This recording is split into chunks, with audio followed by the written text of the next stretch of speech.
काँग्रेस नेते राहुल गांधी यांच्या नव्या आरोपांनाही निवडणूक आयोगानं स्पष्टीकरण दिलं। राहुल गांधी यांनी आज बंगळुरूमध्ये केलेले सर्व आरोप खोटे असल्याचं आयोगानं म्हटलं आहे। मतदानाची डिजिटल आकडेवारी देत नसल्याचा आरोप गांधी यांनी केला होता आणि या संदर्भात 2019 साली काँग्रेसने केलेली याचिका सर्वोच्च न्यायालयानं फेटाळली होती असंही आयोगानं स्पष्ट केलं। निवडणूक आयोग मतदानाचं सीसीटीव्ही फुटेज नष्ट करत असल्याचा आरोप राहुल गांधी यांनी केलाय। त्याचं खंडन करताना जर एखाद्या उमेदवाराला मतदान प्रक्रियेबद्दल आक्षेप असेल तर तो संबंधित उच्च न्यायालयाकडे 45 दिवसांच्या आत याचिका दाखल करू शकतो आणि अशी याचिका दाखल झाली तरच आयोग संबंधित सीसीटीव्ही फुटेज जतन करतं असंही आयोगानं स्पष्ट केलंय।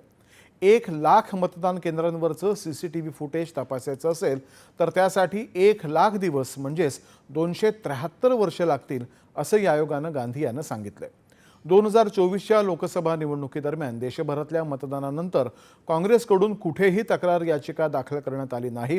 प्रत्येक वेळी राहुल गांधी यांनी माध्यमामध्ये येऊनच निवडणूक आयोगाबद्दल आरोप केले, मात्र त्याबद्दल कधीही लेखी तक्रार मात्र केली नाही। एखाद्याही स्वस्वाक्षांकित पत्रही आयोगाला पाठवलेलं नाही असंही आयोगानं म्हटलंय।